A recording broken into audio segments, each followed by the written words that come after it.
Good morning. You've seen the title. These are just going to be some more thoughts on Slay the Spire 2, specifically this time on Elite Logic, Neow, the other Ancients, and Potions. Potions especially I've gone back and forth on a lot. I'm going to continue the enumeration from the previous some thoughts on, so we're up to thought number 7, Guaranteed Elites. To talk about what I want to talk about here, I'm going to run you through my mindset during my Defect Ascension 6 run. I just had a really fun Necrobinder Ascension 6 run, and it was so interesting and strange to me that I wanted to stream the end of it to my friend. I had won all my first attempts at Ascension 6 so far, so I was going into the Defect run feeling that it would just be super cool if I could win all of Ascension 6 first try, and I was still streaming to this friend.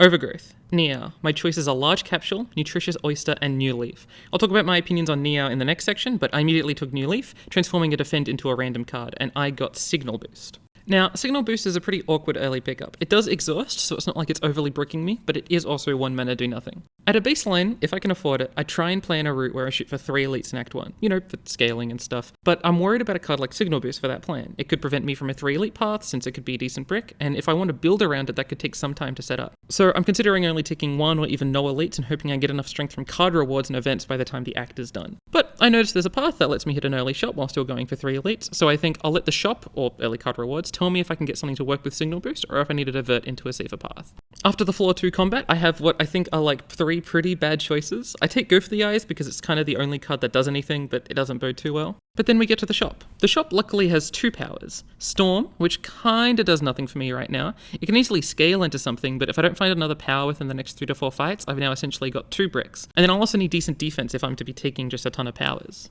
The other power is Panache. At the time, the easiest run for me to imagine making work as the Defect was a Claw or a zero-cost build. It had won me most of my runs as the Defect, and it was that section of the card pool I was most familiar with using well so far. In addition, I have Go for the Eyes. If I can find some zero-cost cards, some draw, or some upgrades to turn my Zap or Dual Cast into costing 0, I can probably proc Panache, which would be doubled, on turns 3 to 5 against a lot of enemies. Both Storm and Panache do ask my upcoming card rewards to be something in particular, which they could just end up not being, but I conclude that either upgrades or zero-cost cards or any draw is slightly more likely than another power that does something plus a defense. In addition, the Panache line also has higher raw power early on for my hopeful best-case scenario 3 elite path. This is the context. This is where my mind is at going into the next couple of fights. At this point, I'm starting to try and internally create plans for the elites I could see. Panache is an AoE option, which was another reason it edged out compared to Storm, just to help with AoE hallways, but it also meant that I had a pretty unbalanced experience into the 3 elites. I thought Frog Parasite would be a pretty good opponent to get, because the second phase of Frog Parasite has multiple opponents, but Giant Head and especially Birdonis I thought would be super risky.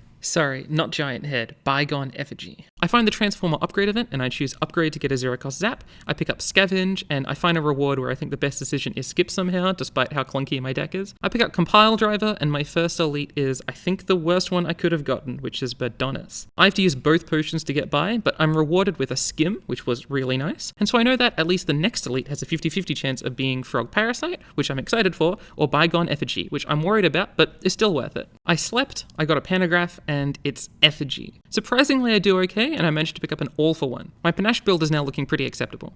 Here's the whole reason why I'm bringing up this story. I had to use 2 potions for Birdonis earlier, and I still took 11 damage, and my RNG was pretty good versus Birdonis. Using my Slay the Spire 1 knowledge, I knew that the next elite had a 50-50 chance of being Birdonis, which scared me quite a lot, or Frog Parasite, which I wasn't worried about. My build needs a cycle to be able to find its cards, and I also don't have that much defense. Against Frog, that might be okay, but against Birdonis, that could be too much damage to accept. At this point, I had an interesting decision I could make, and a decision that, to me, I find to be one of the core fun decisions of Slay the Spire. Should I go for another elite? Are the possibilities for elites I could see worrisome enough? Do I even need another elite? I now have All for One, which is the best card I could have gotten for what my deck kinda looks like, and I think I can reliably just start spam picking zero costs and card draw and hologram, things I can easily find from regular hallway fights or shops, and I likely win the game that way. Is one more relic here really worth the risk of seeing Birdonis, who might kill me? Considering that I have an unupgraded Go for the Eyes, I lost a Defend, and I still haven't picked up a new defensive card, and my build does require a bit of delay. There are many interesting questions that Slay the Spire asks, and map pathing, if you're excessively strong, doesn't really matter. Just take all the elites and win. But if you're in these awkward middle spots, these questions are at their best.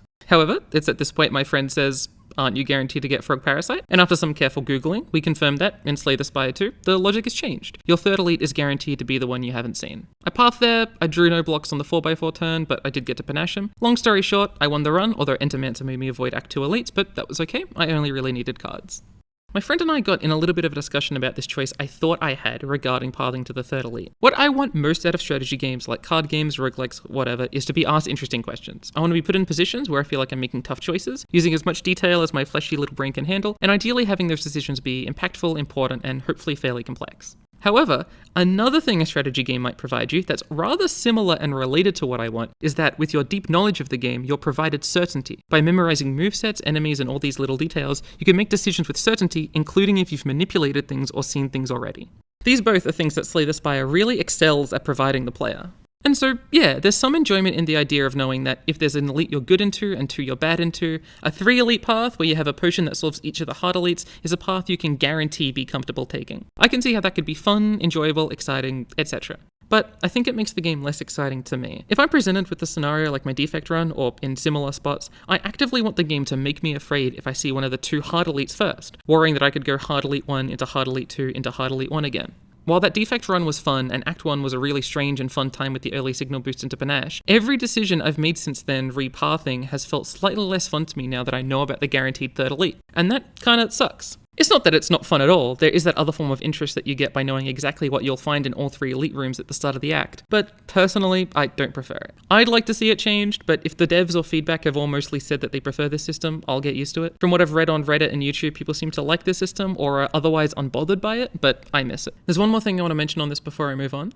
If, and it's a decent if you want to return to an environment of you're planning for possible elites rather than a guaranteed one remedy could be to add a 4th or 5th elite per floor. Heretical as it may seem to have more than 3 unique elites in an act, this is a path I'd be curious if they've ever considered taking. In a sense, this just kicks the can down the road, like, okay, what about if I'm 4 elite pathing? But obviously in many situations this would wildly change your ability to feel comfortable 3 elite pathing, running the risk of seeing harder elites for your deck specifically, possibly. But many a time I feel as if I'm shooting for 3 and it would definitely impact those states a lot. Although this could have an unfortunate effect where it makes 4 elite paths more comfortable or possibly too comfortable, which would then have like an unfortunate consequence of too much access to relics possibly.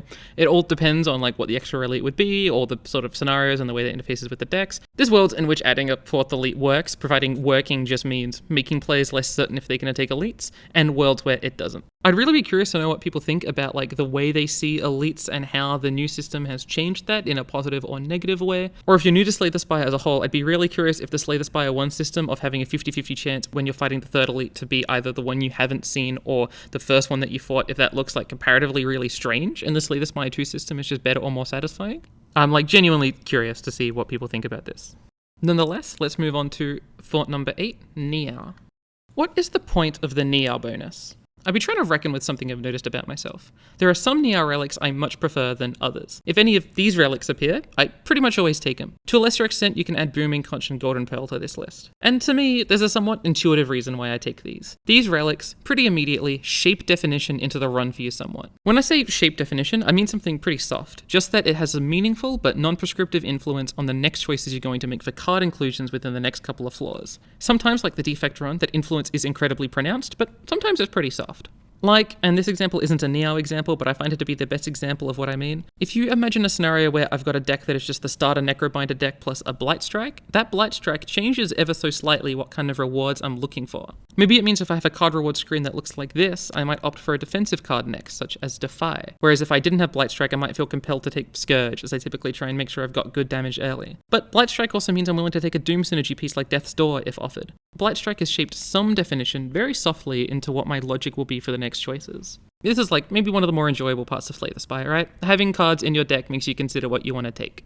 And if Neow's choice can essentially make that part of the game arrive sooner, my instinct as, I don't know, I guess a hedonist, or someone who just wants to have the fun stimulation chemicals as soon as possible, is to opt for those if offered. But reflecting on my play, I found the desire I have to jumpstart the run a little strange.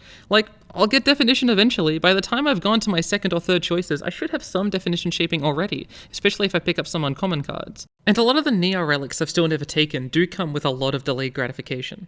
And so I think in future I'm going to commit to trying to pick them up, to see how they feel and see how that impacts the way the game plays overall. It's worth saying, elephant in the room here, the choices I like are also a little more gambly, right? Like a random rare or a set of 3 cards has the chance to be awkward or bad, but also has the potential to carry you. While if I just took the max HP or remove a basic option, that would be a little safer with less high roll potential. Maybe I'm simply wrong about my own reasoning. Maybe I truly just want a high roll and I'm just pretending it's under the guise of trying to definition shape. Anyway, there are 2 takeaways or curiosities I have from trying to reckon with this. The first is, again, to ask what the point of the Neow choices are. The no longer beating around the bush answer is simple. Making choices is fun, and the tools are designed to give you 2 basic choices and a bigger choice with a bigger upside and downside. And that's cool. And there's some variation, so your run often has a little bit of uniqueness because you're only offered, say, Leafy Poultice every so often. In fact, with the new 6 relics, it's clear that variation is probably just the main focus for Neow. One way to view Neow is just as a souped up event, and that's probably a good enough place to leave it as is. As you'll hear in Thought 9, Neow is unique here in that she's not presenting a particular type of interesting question, unlike my belief of what the other ancients do, and so she seems weird in comparison, but she's also guaranteed to appear in every run, so I think it makes sense for her to be that way. The second takeaway I've had is again, that I should try to test out the less definition shaping relics, the plus HP, the stone humidifier, lava rock, and so forth. And if you're like me, always taking definition shaping Neow choices, maybe it's worth seeing the other fantasies offered by her other relics. But that's still a work in progress, and if it ends up improving my excitement about Neow or the way I view the game, that'd be cool, but I don't know what'll happen. Frustratingly though, the week I committed to trying to take less definition shapers is the week they added the new relic that adds cards from other classes. A couple of weeks ago, when I was starting to try and work out how I felt about Neow, one of the things I did was suggest a relic that could be added, under the logic of if definition shapers are a core fantasy of Neow, maybe they should guarantee a definition shaper and increase the types of definition shapers, with a relic that gives card choices from other classes being my main suggestion. How forsaken I have been. Thought number 9, the other ancients. As I said last time, ancient relics have felt really good overall. I've been struggling to figure out how I want to phrase this thing I've noticed, but I think the best way to say it is, I've thoroughly enjoyed that each ancient represents an interesting question, or set of interesting questions, and consequently implore you to consider that question/fantasy in your run. This started with 2 observations. Firstly, that Tezcatara comes with a pretty pronounced fantasy that's both unique to her as well as Slay ancient relics in general. All of Pool 3, or at least old Pool 3, it changed a bit, I was working on this, have a very specific fantasy of temporarily good for Act 2, but does nothing for Act 3.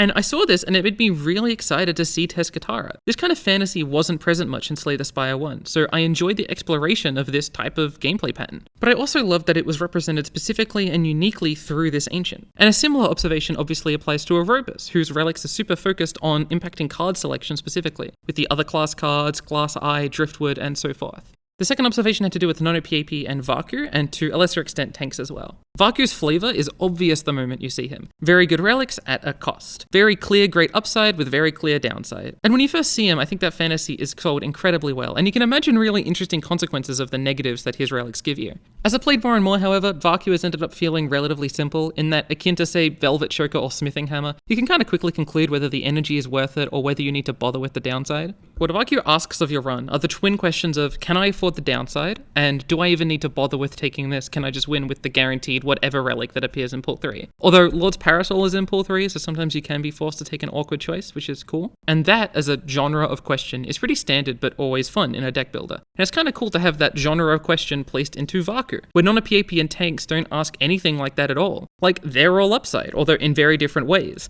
Tanks pretty reasonably asks, what if your combats felt stronger? How can I prove your strength? And Nono-PAP typically makes your choices more interesting, with sort of sly ways of letting you convert her relics into power somehow. I found this to be incredibly cool, especially in terms of Act 3, but also Act 2. I feel like my runs feel pretty clearly like they're a Vaku impacted run, or a Nono-PAP impacted run.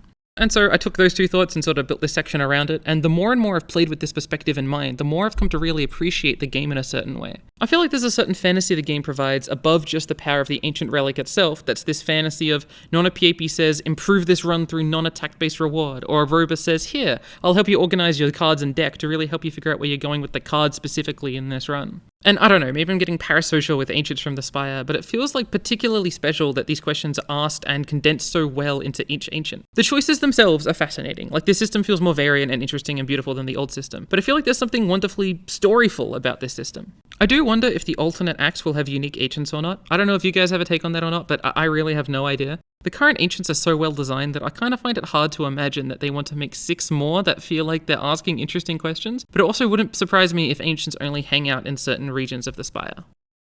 Thought number 10, Potions. This thought is going to be split into 2 sections. And first I'm going to read out what I wrote over a month ago, and in the second I'm going to go over how that vibe has changed a fair bit in the last 2 or 3 weeks or so.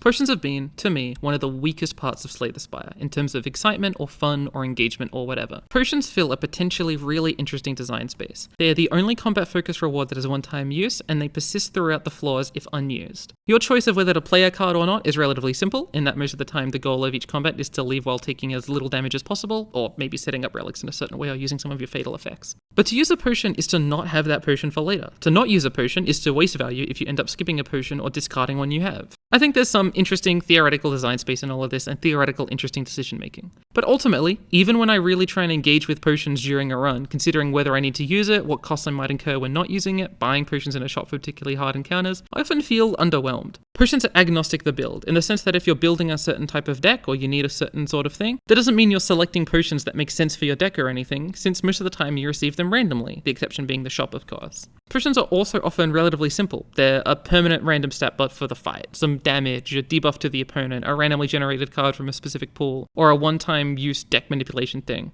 or Snecko. And this is all, fine. It's just fine, really. But I often find I'm in spots where I feel like potions could be something engaging to me, and they're not. And I don't know, I find that disappointing and awkward. Additionally, sometimes you pick up this little guy, and look, I don't know if this guy has a lot of fans or something, but this guy just really saddens me most of the time I get him. I totally get his gameplay fantasy, and I find the fantasy really funny. You get 15 damage a fight, manaless that you can play at any time, like an innate zero-cost retain card that doesn't contribute to hand size. And if you don't play it, you get a second one for the next combat. Unlike most potions, you're always going to get another at a new combat. And there's the additional wrinkle, this extra 15 damage card takes up a potion slot, so if you want your 15 damage consistently, you probably should use your strength potion earlier, unless you're making the claim you don't want 15 damage and would prefer to have that strength pot. I get that all of these questions are, again, theoretically interesting and cool, but having played with it a little, I just don't think they end up to be honest. I would prefer 2 strength most of the time. Yeah, after Act 1, that will end up being more damage for most decks, or it isn't, so I'd choose the rock. And 15 damage is enough to stop taking damage in some fights, but not others. 15 damage is also the kind of effect that only matters at the end of the fight in 99% of fights. The only HP that matters is the last one, so the decision you're making with it only really happens at the end. Does it get slightly more interesting with other relics? Sure, the potion slot relics make it slightly cooler, I suppose, and if you specifically have the potion lizard relic, this relic feels fine. But other than the potion lizard relic, I find this to be awkward. Potions overall fall into a design space where they only really matter in tough runs, or during tough moments. If you're going to win without using potions because you got your deck strength up crazy hard and easily, you don't need to care. This space can be cool, but I find that potion-shaped rock doesn't add much to the moments when you're in a close run, at least not excitingly. It can help, but I just don't find it to be in an exciting way. If I'm Kason and Anthony, I'm probably deleting potion-shaped rock guy, or if that's not allowed, I'm changing it from putting potions in the potion bin, but instead hosting them somewhere else, and maybe I'm making them 10 damage or something. Some would find this less interesting, but I don't really mind. Or if that's not allowed, I'm changing the effect from 15 damage to something you might play at the start or middle of a fight, but not at the end. Maybe it's something like +1 strength or dex, maybe it's +1 or 2 weak or 1 or 2 vulnerable. You may notice those last 2 suggestions no longer make it a potion-shaped rock, which means the flavor is completely gone, but that's okay, the new flavor could be cool too. The last thing on this section is that the underlying premise I have is that I want to be asked interesting questions. I expect for keen slayers of the Spire, who maybe consider themselves card gamers or strategy gamers or whatever, that's also going to be a relatively high factor for them. But for some slayers of the Spire, being asked interesting questions is not the main focus of the game, but instead, I don't know, to do something abstractly funny or strange or cool. And things like the specific fantasy of potions or potion-shaped rocks, whether that's an aesthetic fantasy or even a gameplay one, is something they might have a keen desire for. Whenever I make gameplay suggestions, it's always just an abstract way of condensing my thoughts into something a little more tangible, but it's not super deep. Hi, remember there's 2 parts to this thought. Welcome to part 2. When I wrote that now over a month ago, it felt pretty good just to get my thoughts down on the page. I don't know if you guys get this, but when I transferred something from mind to page, it almost makes the opinion less attached to me, if that makes sense. Great, this opinion or argument now has a life that exists and can be treated as separate from mine and thus attacked or considered absent of the random stimulus in my brain. And when thinking about this section, at least the regular potion stuff, not the potion-shaped rock stuff, I've developed, a slightly bigger appreciation for potions. I still think there are many moments where potions feel unfulfilling, and I find I prefer the experience of solving problems through selecting certain cards rather than using potions. But my mindset has changed a fair bit to being actively happy to think about and consider potions. My perspective on potions has changed from 3 things. Firstly, a reframe clicked for me that I found somewhat valuable, and one that I'd alluded to previously, and I was sort of using when trying to give potions another fair go.